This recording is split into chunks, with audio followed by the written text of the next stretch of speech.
Saudi Arabia just bought EA for $55 billion. That's right, they just bought your whole childhood with the money they found between their couch cushions. The Crown Prince played Veilguard once and said, "Get it? Handsome Squidward just tried to diddle me, papa. Make sure that shit never happens again." And honestly, good, great, praise Allah. There's nothing more American than selling yourself to the Saudis. They're buying everything right now. WWE, esports, real sports, comedy, even 100 AMC movie theaters. You know what they call a small, cheap boat in Saudi Arabia? A yacht. These Saudis are so rich that the only showers they take are golden. And when EA heard about these golden showers, they wanted in. And I know some people may have 9 to 11 reasons not to trust the Saudis, but I'll give you 8 reasons for why you should. First, I am bullish on the Saudis bringing back big ol' yams. For the past 10 years, all of EA's romance options have looked like a sharp pay after a NyQuil binge. But no longer.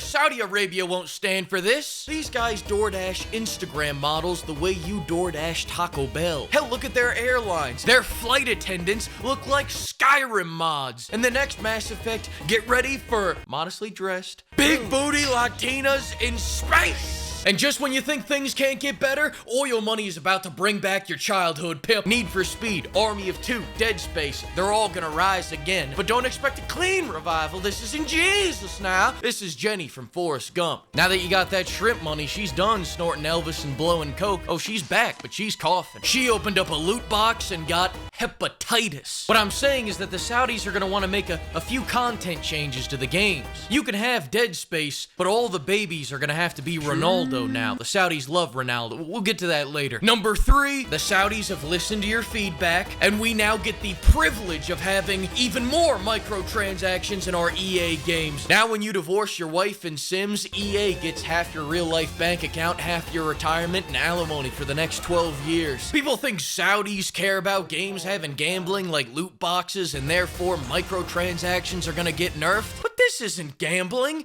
This is economic diversification. Read a book. Besides, EA doesn't have a fucking choice. As a part of the deal, Jer Bear and the Funky Bunch dropped $20 billion on EA's head, and now they're actually the ones responsible for paying that debt off. If they can't, studios get shut down, Titanfall gets repoed to China, and now you gotta watch cough syrup ads every time you go to reload. If you work for entirely Arabian right now, the only thing standing between you and unemployment is a 12-year-old buying FIFA packs. Let me put this in less confusing terms. That's kind of like if I bought your house with $1 million that I got from a loan shark. Don't worry, you can still live there, but you're gonna pay my VIG. And if you miss one of my payments, I'm selling your shit as collateral, starting with your wife, then your fridge, then your fucking dog. This next one's a legitimately positive one. Number 4, many people think Saudi Arabia will remove the fabulousness from EA's games.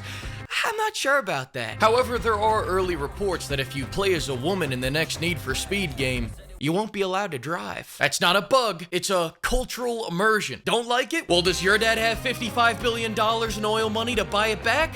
No? Then take it up with the Crown Prince. That's how we do customer support now. Personally, I say do PlayStation next. 5 years from now, it goes to Yotai 2, you're gonna go to do a takedown, but you're gonna need a man's permission first. Number 5, expect a lot more desert maps. This isn't just me being an ass. Saudi Arabia literally just paid Ubisoft to make a Mirage DLC in their backyard. Number 6, the suits never listen to the fans. We want Crysis, they give us another Madden. We want Need for Speed, they give us F1. Where the fuck's the rest of the car? But now, under the Saudis, if you want something made, you can just friend the Crown Prince on Steam and ask him really nicely. Better yet, gift him a game on Steam, and maybe a few days later, if the Crown Prince likes it, bada bing, bada boom, Femboy Fuda gets a $1 billion budget sequel featuring Cristiano Ronaldo. Because that's another thing. Number 7, there's gonna be a real small change to EA games moving forward. Ronaldo will be in every single one of them now. The Saudis are bullish on Ronaldo. They just paid him $700 million to stay in their lives for a couple more years. Hell, they just bought a whole fighting game franchise just so they could put Ronaldo in it. Ronaldo and big titties are a package deal. You can't have one without the other, pimp. The Saudis love Ronaldo. Hope you don't mind this change. Number 8, EA might die.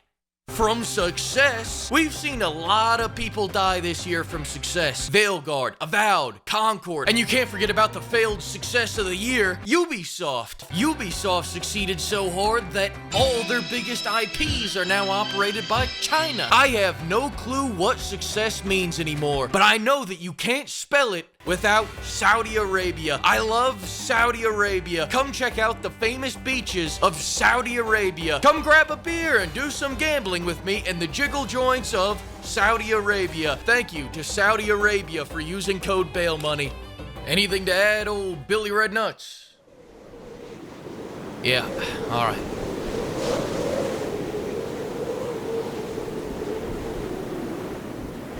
EA Sports. It's not technically slavery.